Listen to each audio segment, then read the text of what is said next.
All right, guys, thank you for joining us. We have a guest on. Merch, can you introduce him? And I'll get it all set up here. Yeah, I'll introduce him because I'm sure our audience isn't familiar. I mean, of course, yes. Ladies and gentlemen, inexplicably slumming it with us for a half hour, Jimmy Dore, ladies and gentlemen. Hello, Jimmy. How you doing, man? Gents, how are you? Good to be here. Thanks for having me. Of course, man. We're happy to have you on. Yeah, thank you so much for coming on. This is kind of a big get for us. Yeah. If I seem low energy, it's because I have the 2023 flu. I'm just getting over it. I've had it for like 10 days. It's a real son of a bitch. It's way worse. It's 10 times worse than COVID. I'll tell you that. Yeah. Oh, good. We're leaving for Vegas today, and we get sick every time we go. So we have that to look forward to. Yeah, but that's an STD. That's a different thing. That's not the thing that you're talking about. Yeah, you're right. That last trip was a little.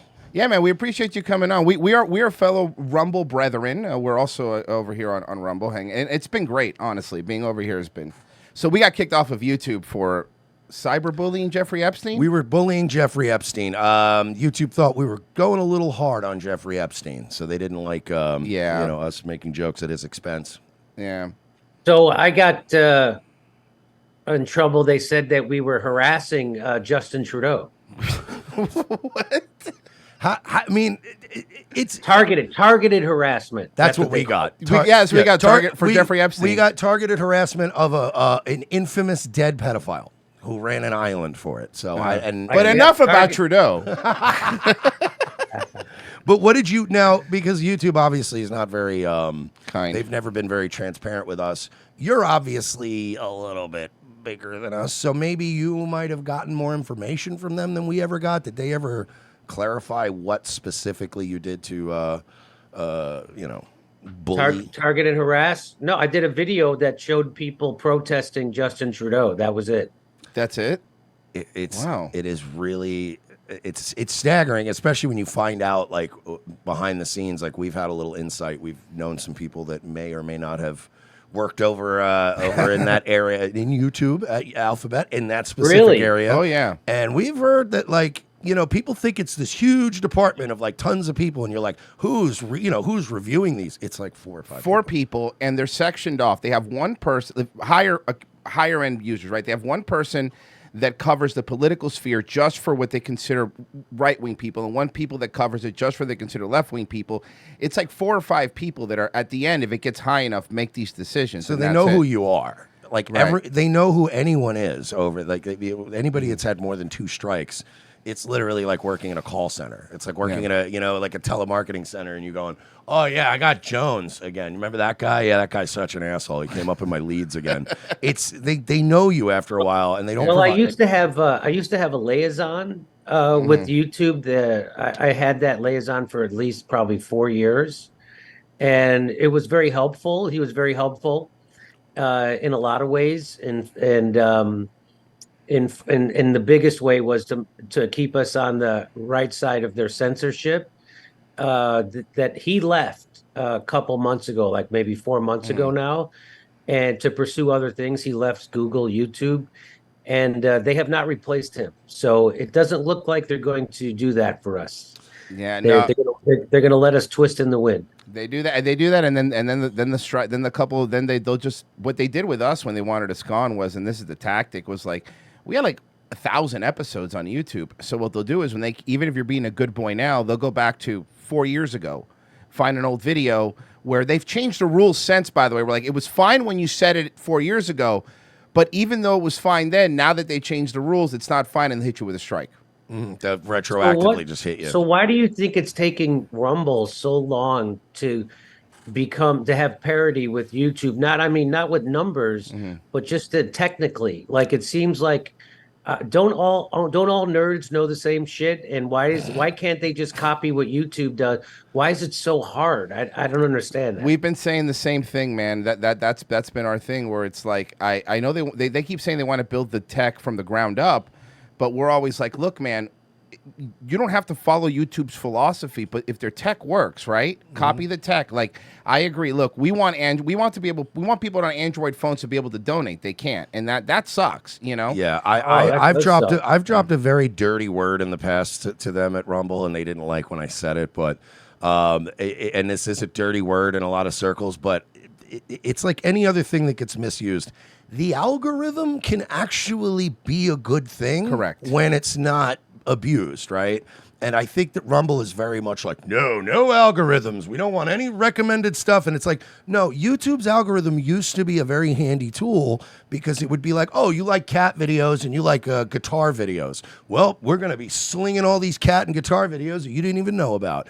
And then it became like, well, we don't know if this cat owner is a right winger or a left winger. Exactly. So we're going to start censoring this cat video over this guitar. And it's like, so if you don't abuse an algorithm, and I think Rumble needs to implement some sort of algorithmic recommended stuff so that you get more stuff in your feed and you go, oh, I never heard of this guy, but he's pretty cool. And I think there's a lack of that. And I also think a lack of diverse content. I think when you go on a website and the splash page is all like, Trump indictments, QAnon, we're the storm. And, you know, you go, oh, God, where are the cat and guitar videos? Like, you know, well, I think that's what it is. I think everyone, at least for me, I want Rumble to be what YouTube used to be. Mm-hmm. That's it. I don't want it to be political. Yeah. I want everybody to be able to say what they, and, you know, for the most part they do, but it's like I agree with you. The tech needs to catch up big time. But I mean, right now it's the only place, because now when you get kicked off of YouTube, where do you go? You have to come here. No place else has an infrastructure. I want to go back to the YouTube where everyone was on there, from like, I mean, the craziest like left wingers all the way to like Flat Earth and Owen Benjamin. That was peak YouTube. I want them all on there because I want to go on my show at night and make fun of these people. And YouTube's making it real hard to pull these clips of you making an ass out of yourself, because now I can't find it. I got to go to Odyssey. Are you kidding me? So yeah, I want to go back to a time when you go, what was that crazy shit Nick Fuentes said the other day? Something about like gay anime girls and Nazis. Said, pull that clip for me, and you can't anymore. Yeah. So it's kind of they're kind of. I've always believed that you shine a light on these things to make fun of them, not hide it. And they're hiding everything now. Yeah. And now YouTube just is just crappy TV. Well, that and all the, you know, I'm sure Jimmy, you know about this. The medical information stuff is where we got a lot of strikes for that, man. Yeah, I've heard you've dabbled in that, Jimmy. Yeah, how did that go for you? They got me on that too, and they said that I said that the vaccine didn't stop. Well, I had figured out early on that the vaccine did not stop transmission. Dr. Robert Malone told me that it's called a leaky vaccine, and then I started to look into it, and I noticed that a lot of the countries that had the biggest uptake of the vaccine were also having the biggest outbreaks of COVID. And so I started to report this, and I said, you know, the vaccine does not stop transmission, which it does not. So they took down, I think, 5 of my videos, and they gave me a warning. So that's the first thing before they give you a strike. And I showed them how the FDA themselves said they don't know if it stops transmission. They hope it does. And so when I showed them that, they go, oh, no, it's because you said it doesn't stop contraction. And they just changed it. They obviously, just like the Twitter files, if there was a YouTube files, I would find the email from Big Pharma or Dr. Fauci or the White House or somewhere that said you got to go at Jimmy Dore. And so they did. And they tried to put a scare in me, and they had to appease somebody. And I'm sure it was a Big Pharma advertiser. And so they did. And they just made up a reason to do it. And of course, we all know now that the vaccine doesn't stop transmission or contraction because they never even tested for it. And the reason why we know that is because scientists and doctors went over the vaccine trial data because they wanted to keep that hidden for 75 years. We know that because an European Union Parliament member asked a Pfizer executive if they ever tested to see if it stopped transmission and contraction, and she laughed and said, "Of course we didn't." So I was correct. So I got in trouble for, again, being correct, and you're not allowed to be correct when it comes to their advertisers or the establishment. Again, you don't get in trouble for telling a lie. You get in trouble for telling the truth. Just like Tucker Carlson, he didn't get fired for lying. They hired him to do that. They fired him because he told the truth about the military-industrial complex, our imperialism, and then he started to tell the truth about Big Pharma. And you can't do that. Yeah, no, you're not allowed. Same thing with Jon Stewart just happened recently. They just fired Jon Stewart from his own show. That's not the same It's similar. thing. He was talking about China and AI and Apple. That's the reason they gave you. Jon Stewart's a good boy. Okay, he is. He is a good boy. Fair enough. All right. Jon Stewart went on Stephen Colbert's show, and he told the truth about where the COVID virus came from, the Wuhan lab. And he admits, so if you saw, him and his own crew talked about how he was on the outs from polite society, but that people said they were done with him, they hated him, and they were never going to watch him again. And so he didn't get the invites to the parties he wanted. The people he wanted to hang out with now hated him. And so he had to go back and pin a medal on a Nazi at Disney World, and he had to give a tongue bath to Condoleezza Rice and Hillary Clinton, and then do a whole panel on lying about vaccines just to get back into their graces. And so if you pin a medal on a Nazi for the military-industrial complex, they'll give you an Emmy nomination, which is exactly what happened. Yeah. And nobody's watching his show. You know, I went on Twitter and talked about how they were getting rid of his show, and people were like, I didn't even know he had a show. So that's the real reason why they're getting rid of him, because he doesn't have any fucking viewers. That show sucks. It's a woke disaster. And so they gave him a cover story. Hey, we'll make it look like you're a badass. This is my theory, by the way. I have no but the evidence I do have is that he pinned a medal on a Nazi, and he's never going to be made to answer for that. He's never going to have to apologize for that. It's never going to even be brought up, and he's never going to go anywhere that would bring that up. And then he also gave a tongue bath to two of the biggest bloodthirsty warmongers in the history of the world, Condoleezza Rice and Hillary Clinton. Yep. And then he decided to do a show on vaccines. And did he invite on Dr. Robert Malone or McCullough or anybody else who had a counter narrative? No, he invited three hacks who lied about vaccines and lied about the COVID vaccine and lied about their policies. And so just that, and then he got a pat on the head, and now he's allowed back into polite society. He was a kind of a quasi hero for me, because I was very admiring of the job he did with that show he had. But Chris Hedges used to tell me, Jimmy, he's not really challenging establishment. And Chris Hedges was right. As soon as he had challenged establishment, they came down on him, and he got his mind right, as they say. Yeah, they do. You know, that's something that you are more and more now. Like the way they teach these people the lesson is like public humiliation. It's where they have to come back, and they have to, like you said, depending on what your woke crime was. In Jon Stewart's case, like you said, he had to pin a medal on a Nazi.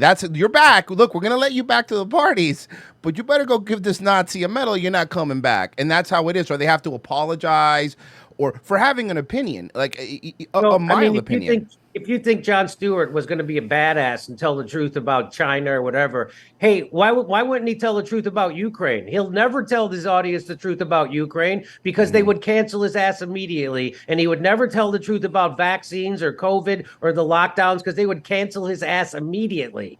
And he didn't. No, yeah, I mean, and I think with all of this stuff going on, I think you'll agree with me. The only person that could fix it is Senk 2024. Am I right? Hey, let's go! Huh? What did you think of that? We're running on a platform of N-bombs and horse fucking. It's crazy. Let's go. It's one of my favorite things was that immediately they were like, "You're not a U.S. citizen."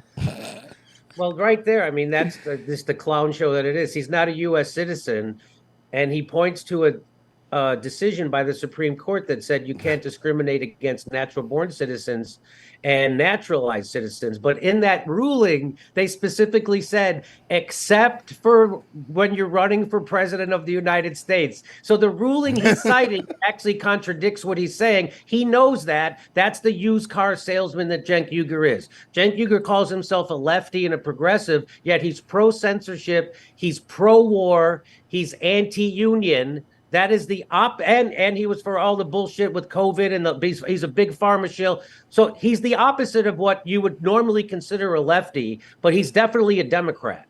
Oh yeah. When did the mask slip off on the left? Because I remember Occupy, right? Like I remember it was 11 years ago. Yeah. Jesus, it was a long time longer ago. than that actually. Yeah, it was a long time ago, and I mean. Like I remember at least people being like, "Hey, these banks, man, they're raping us," and these pharmaceutical, and even the pharmaceutical thing. Like we went from like, I don't really trust big pharma. You know, it was always a joke. Like daytime television, there was always 500 commercials running about class action suits, and then boom, just in the blink of an eye, everybody got like a firmware update. But like, when was between Occupy and now, when did the left just start being like, I don't know, war's pretty cool, dude, and like, what do you think the flashpoint for that was? I think Trump's election, it wrecked them. And so anything they thought Trump was for, they had to reflexively be against. But he brought us the vax. Even though Trump brought us the vax, they somehow couched it that Trump was against all that. It was like him against Fauci, even though Trump and him were having pretty much the same line, and they all warp speed. He still wants credit for it, which is going to hurt him, I think, in the election. Oh, it's very much hurting him. Yeah, and so that's why the Democrats wanted to push RFK Jr. out of the Democratic primary, because they think he'll hurt Donald Trump more than he'll hurt RFK Jr. I mean, more than he'll hurt Joe Biden. But so that was the whole stuff. So, yeah, that was it. So if you can couch something as being anti-Trump, that's when the shit libs, as I call them, would embrace it. Now, this whole left-right thing, I remember, so my audience has shifted. And it used to be mostly Bernie Sanders followers and people who are on board for Bernie Sanders. But then Bernie Sanders showed his true colors, and I was on the forefront of exposing him for being a shield for power and a lapdog to the Democratic Party and the establishment, which he is. He's a willing liar, and he's an enemy of the people. And so once I did that, a lot of those Bernie Sanders people started to turn against me. But a lot of people on the right started to perk up to me because I started to tell the truth about Russiagate. I was one of the first shows, if not the first show, to debunk Russiagate, to debunk the Syrian gas attacks, and to talk about how these are all coming together. And now I'm trying to show people how they're using the RICO statute to prosecute Trump and to prosecute Stop Cop City. So anybody who goes against the establishment, they're going to criminalize. So my audience now is, like, I would say it's hippies, it's right-wingers, and it's everybody in the middle. So I have a much more diverse audience than I used to. And I had a comedian open for me a couple of months ago. And when he came off stage, he goes, "Oh, your audience is getting a little right-wing there, huh?" And I go, "Well, what do you mean by right-wing?" They're for freedom of speech. They're against censorship. They're for bodily autonomy, and they're anti-war. So now you tell me, is that left? Is that right? What is that exactly? All those positions I always thought were lefty. I always was taught my body, my choice. Well, the goddamn Democrats totally get. So if you go against that, I don't think you're a lefty anymore. You're just a woke maniac. That has got nothing to do with being a true lefty. A true lefty is for freedom of speech, absolute. A true lefty is for bodily autonomy, absolute. And a true lefty is against war, absolute. And they're not that. So I don't know what those fucking people are anymore. People call them left. I call them Democrats. Well, I think a big because the same thing with here's the thing, there's nobody. There's not an anti-war party anymore. There isn't one. We used to have one. There's not one. Both of them want to go to war. If you always want to see what the true colors are, when there's certain things they vote on, when they all vote together, I always worry about that. Worry about that because that's the uniparty, and that's really what I think it is. It's that, and that's why they tried to make Matt Gaetz. They tried to make him out to be a pedophile. Yep. At first, I was like, why are they doing this to this guy? And now I know why they're doing it to that guy, because they knew they couldn't control him, so they tried to discredit him and scare the shit out of him, and he didn't buckle. So I disagree with Matt Gaetz on a lot of stuff, but I'm all for him. What he did in the House of Representatives is what I thought AOC and the squad would do. They would stand up against power, and they would decouple bills. They wouldn't have you voting on a school lunch bill and tied to Ukraine funding at the same fucking time, and with a border bill, all that. And so he's for the kind of reforms that I thought the left would be for. And so I'm all for that guy, and he's against funding the Ukraine war. Now, we disagree on other wars, but I'll take his solidarity on that. Yeah, I like Matt Gaetz for one simple reason. When people ask me why I like Matt Gaetz so much, he's the only guy in my lifetime that I've watched on TV literally almost get punched in the face by another congressman because he was making them so angry. Yep. And I like any guy that goes, no, you know what? If my weekend's ruined, yours is too. We're all fucking coming into work this week. Mm-hmm. Get your coffee, get your thermos, bring it in. And I don't care if you want to punch me in the fucking face. And that's what I like about Matt Gaetz. It's like, I don't think I honestly am beyond thinking we're ever going to vote our way out of this mess that we've gotten into as a country. Hope, God willing, we will. But it's pretty much a mess. So at this point, anyone who just comes in and goes, no, I'm going to torture everybody and everybody's coming to work. We're canceling a vacation, and I don't care if we got to vote 80 times on the same thing. We're gonna just keep coming in. I love that about him. So that's the thing I like about it. The country is not run by Congress or the president, obviously. The country is run by a handful of billionaires, which run the goddamn whole world. And right now they're practicing criminalizing their opponents, like they did to Lula and now Bolsonaro in Brazil, and how they did in Pakistan, and now they're doing to Trump. And again, I'm no fan of Trump, but just like they criminalized the January 6th protest, right? They made all those guys out to be like they were trying to overthrow the government. I don't know if you know this. A bunch of Second Amendment gun nuts showed up to the Capitol to overthrow the government, and son of a bitch, they forgot their guns. Yeah, no, I know that's the worst insurrection in the history of insurrections. By the way, every one of those people had a bounty of guns. Yeah, that they and they didn't bring them. And they didn't bring them. We're talking about your core demographic. Trust me, they had plenty of long guns at home. Not one of them brought one. Yeah. What do you think now? What do you think now with this? Even with the potential of another Middle East war now, what's going on with Israel and Hamas? Like, I mean, everybody in Washington, both sides, like, we gotta get in there, and I'm worried we're gonna have another 18 years of being in the Middle East with no goal. Yeah, well, I love how they say Israel's the only democracy in the Middle East. You know why? Because we overthrew the fucking democracy.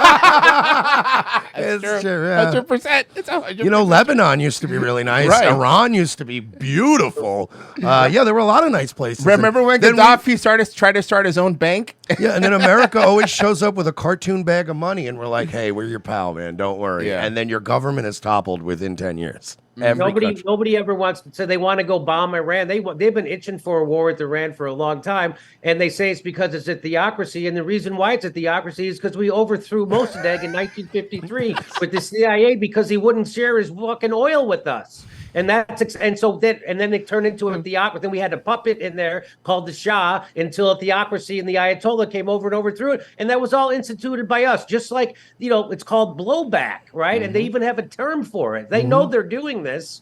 And so just like when they invented the Mujahideen in Afghanistan to fight the Russians, and then we ended up fucking fighting them for 20 years, but we weren't really fighting them. Just like Julian Assange has proven, these wars are not meant to be won. Yep. These wars are meant to be ongoing. Yeah, because you have to fund Raytheon, and everyone has their hands in each other's pockets. And I think with Trump, look, we have a lot of criticism for Trump too. We're people that voted for him, but after the vax stuff, what you were saying earlier is true. A lot of people turned on him because of the vax stuff. After the vax stuff, we're like, fuck this guy. What's he doing with this? I voted for him twice, and I feel personally betrayed by the guy. So and I will say, and I'll say this though, the one thing that he did that I liked was, he did not get us into any new wars. Any more wars. And they tried to. They even tried to put Bolton in there to do it. Remember that? They put him in. Let's do it. I truly believe they would have let him be president again if he just got us into a couple of wars. But they'll never forgive him for the war. It's not about any of the other stuff. It's not about the classified document. It's about the biggest sin he did was not go to war. And they will never forgive him for that. They will never forgive him. Well, he ran on ending the Middle East wars and pulling that money and pulling our troops out of there and spending that money at home. And that's when they decided to Russiagate him to begin with. That's what that was all about. And so, yeah, you're exactly right. And, they impeached him for putting a pause on weapons shipments to fucking Ukraine. That's what that was about, too. And why did it take them so long to impeach him? Because they had to find a crime that he committed that they weren't also complicit in. Yeah, no, that's exactly right. They couldn't do it because they were doing that, and now we're fighting a war on two fronts, and people get angry at you, and it's like, look, man, I'm not saying Israel has every right to defend itself, and I get that, but if you've lived through 9/11, this is starting to feel a lot like that. It's starting to feel like emotion. This is how you get the Patriot Act. This is how you get the Patriot Act. I have been blown away by watching, on Twitter, how many people have just I understand if you're Jewish or if you're Israeli and you're saying we got to wipe out Hamas, we got to wipe out their leadership. Of course, you get that. This has to stop, whatever. But I've been hearing we got to wipe Gaza off the map. We got to glass these people. The amount of just bloodlust that I'm seeing on Twitter, and I'm like, whoa! I've never. I've not since literally 9/11. Not since 9/11 do I remember this. I've been canceled. I've been kicked off YouTube. I've been called racist. I've been called like we've been smeared by the SPLC for being like white supremacists when he's not. I'm even Cuban. White. I'm and, Cuban, like, by the way. All these things, and then like when you see this kind of stuff, and I'm like, I can't recall in the last decade when I've ever called for the blood of anyone, even somebody I personally hate. I'm like, you know what? Fuck them. I'll write them off. I'll block them. I wish them all the best. I just, I don't want to hear that shit. But the amount of just, it's really scaring me. What do you think the end result of this is going to be? What people don't realize is that, Hamas wasn't invented by Israel, but might as well have been because they've been funding them. Yep. And in 2019, I just reported on my show last week that Benjamin Netanyahu said, if you support Israel, you have to support funding Hamas. Why is that? Because Hamas will keep the Palestinians split, right? So there's the secular, there's the sane Palestinians, and then there's the radical religious fanatics, the Hamas. And so if you can split them, that's good for Israel. Also, when they do terrorist attacks, then Israel can use that as a pretext to go in and do what they've always wanted to do, which is slaughter those people and take their land. And so that's why Hamas is very invaluable, just like ISIS was, or Al-Qaeda was to George Bush, Dick Cheney, and the establishment. They then went on a killing spree and set the Middle East on fire for the next 20 years. They did Iraq, they did Libya, they're doing Syria, they're doing Yemen, they're doing Somalia, they're doing all kinds of shit, the Sudan even. And so they're all doing that under the pretext of the AUMF, and they'll never get rid of that because they want to keep doing warmongering everywhere. And again, these wars are not meant to be, and that's why the real reason why what I talk about on my show is the real reason why why did the establishment hate Donald Trump? They loved him. My whole life they loved him. He was a guest on every late night talk show. He was a guest host on Saturday Night Live many times. They gave him his own network television show for 10 years and they gave him Emmy nominations, and Hollywood stars came and bended the knee and called him Mr. Trump. They all played golf together. They all went to each other's kids' weddings. Their kids are best friends with each other. So why did they all of a sudden decide to hate Donald Trump? Right. And it's because they'll tell you it's because he's a big liar. And if you think they hate Donald Trump because he's a politician who went to Washington, D.C. and started lying, that means I've got a vaccine I'd like to sell you. Yeah. The reason why they hate Donald Trump is because he would accidentally tell the truth every once in a while. Like when he said there's a deep state and they control everything and they want more war. And then when he asked him, why are you leaving troops in Syria? And he said, for the oil. So he just gave the whole game away. The real rod for American foreign policy is to invade smaller, more powerless countries, kill their people, take their natural resources, and give it to Western corporations. And the whole world saw him say that, and so they got to get rid of him. And then you have Lindsey Graham on there, who's also like, if Hezbollah even does one thing, we're going to war. He's so deep in the closet, he's flying Christmas presents. I'm so sick of him. I'm so sick of all these people. Because Lindsey Graham was great when the Ukraine stuff started, and he went on national television like the second day. Yeah. And it's like, it would just be great if somebody in Russia would just assassinate him. If you're watching me right now, hear my voice. Somebody kill Vladimir Putin, please. And I'm like, what are you doing? He's oh my God, man! He just bloodthirsty, like you said. They're sipping on a mint julep, praying for dead babies, and it's and that's basically that's where we are, man. And I mean, the question is, people tell you like have hope, but it's like can you vote your way out of it? You can't, because every time someone comes up, they destroy them immediately. So that's why they came down so hard on the Canadian truckers, because the Canadian, just like Ralph Nader, they were setting a template for how to stand up against the establishment, right? And so they can't have that. So that's why they came down. And the truckers were vaccinated at a higher rate than the general population. They weren't protesting medicine. They were protesting bullshit authoritarianism, and they were right, and they were heroes. And Americans are so propagandized. We look at the truckers who are freedom fighters and call them Nazis, and we look at literal Nazis in Ukraine and we call them freedom fighters. That's the power of propaganda, and that's the world we're living in. And what I try to urge people is to don't let them turn you against your neighbor, because they did a controlled demolition of our economy during COVID that smashed everybody economically except a handful of millionaires and billionaires. And they want me to blame my neighbor and be angry at my neighbor because they wouldn't take a vaccine that didn't work the way they said it did in the first fucking place. Because what scares them is that I'm going to join with my neighbor and that we're going to wake up that we're all being screwed by the same handful of fucking billionaires and we're going to join together like Christian Smalls did with the union on Staten Island. Now, Christian Smalls started the first union for Amazon on Staten Island, and he did that with a bunch of Trump voters. That's a black guy organizing a bunch of fucking Trump voters against the establishment, and that's what scares the shit out of them more than anything. So if they see left, right, and people losing those political labels to come together against the oligarchy economically, that's the only thing that scares them. So they keep us fighting against each other, which is why they do identity politics. Identity politics, all this trans shit and all that, it's not coming from the bottom up. It's coming from the top down. It's coming from Vanguard. It's coming from BlackRock. And they want us to all identify by race, by gender, by ethnicity, by whatever the fuck, anything except wrong class lines, because that's a real threat to power. Dude, amen.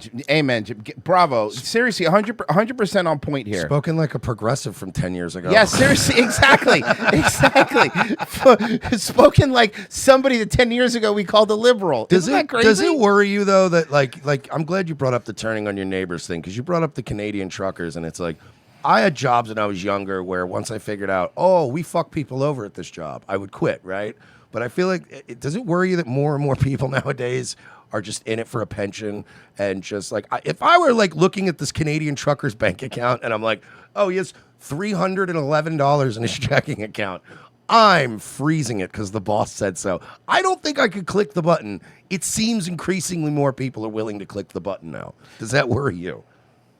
I think people always were willing to click the button. That Stanford study proved that. So if somebody in authority tells you to do something, you'll do it. So I just think they're ramping it up on steroids now. And that's the whole point of this digital currency, so they can control you. People don't even know what the fucking WEF is. I had Cornel West on my show. He's clueless to all that shit. He's clueless to the fucking COVID authoritarianism. He calls Dr. Fauci a man of integrity. I mean, they got everybody snowed, and nobody's but worth a shit is standing up and saying anything except RFK Jr. And then, of course, now he's shitting the bed when it comes to the Middle East. He's not calling for a ceasefire or peace. He's giving blanket approval for them to go in and do a genocide. He's coupling China, Iran, and Venezuela together. He sounds like fucking Dick Cheney. He's wrecked his anti-war coalition and he's wrecked his presidential campaign. So we got nothing. I don't know what. Honest, people don't realize that our country is really run by a handful of all that fucking COVID stuff. All that policy came from the WHO. Who runs the WHO? Goddamn Bill Gates. So I'm not allowed to contradict anything Bill Gates says because I can't go against what the WHO says according to YouTube and Google. And so that's being dictated to by Bill Gates because he's their number one fucking donor. You gotta love that medical stuff is being run by somebody who made a shitty operating system. Yeah, remember when Bill Gates tried to block out the sun like Mr. Burns? Well, yeah, that was one of his ideas. Who's gonna block out the sun and it's fine? That was a real thing. Yeah, they're. But how do you think we feel? We had DeSantis and we loved him because we were like, wow, he didn't lock down and we got a great potential presidential candidate. And then he's like, look, he's like, not only do we need to fight in Israel and Ukraine, frankly, I want to start drone strike in Mexico. And we're like, what? Like the GOP debates was literally everyone going, no, I'm way bloodthirstier than this asshole. He ain't shit. I want to nuke like 3 countries. I think what happened with JFK Jr. was people forget that this is what kind of with the Jon Stewart thing you mentioned earlier. When he was, they accused him of being an anti-Semite earlier, before the Hamas thing a couple months ago. Remember, they accused him of that, and he was like, "I'm not. What are you talking about?" And now it's like you want to keep running, or you want to not, and then it's just scare tactics. They label you. The one thing I'll say that is good is like their propaganda doesn't work as much as it used to, because even in 2016, if somebody called you a Nazi, like you would defend yourself, but they've made the word meaningless. Like all these words become meaningless. You can call me whatever you want because I know who you are, and it doesn't bother me. I agree. How about that? Yeah. And Jimmy, thank you so much. Yeah, for I know being you. On. I know you had a heart out, and I really appreciate you being on. Thank you so much for coming on, man. This was super fun, man. You slummed it with us, and we much appreciate that. That was great, man. My pleasure. Revenge of the Cis. Take it easy, Jimmy. You can find him on Rumble. Yeah, Jimmy Dore, guys. In case you never heard of the guy. In case you never heard of this young up and coming. Yeah. This kid's gonna make it. Take it easy, Jimmy. See you later. Thanks, guys. See you. I'll talk to you later. Bye-bye. Sure. Jimmy cool. Roman, that was fantastic. Yeah, we get real guests on this show.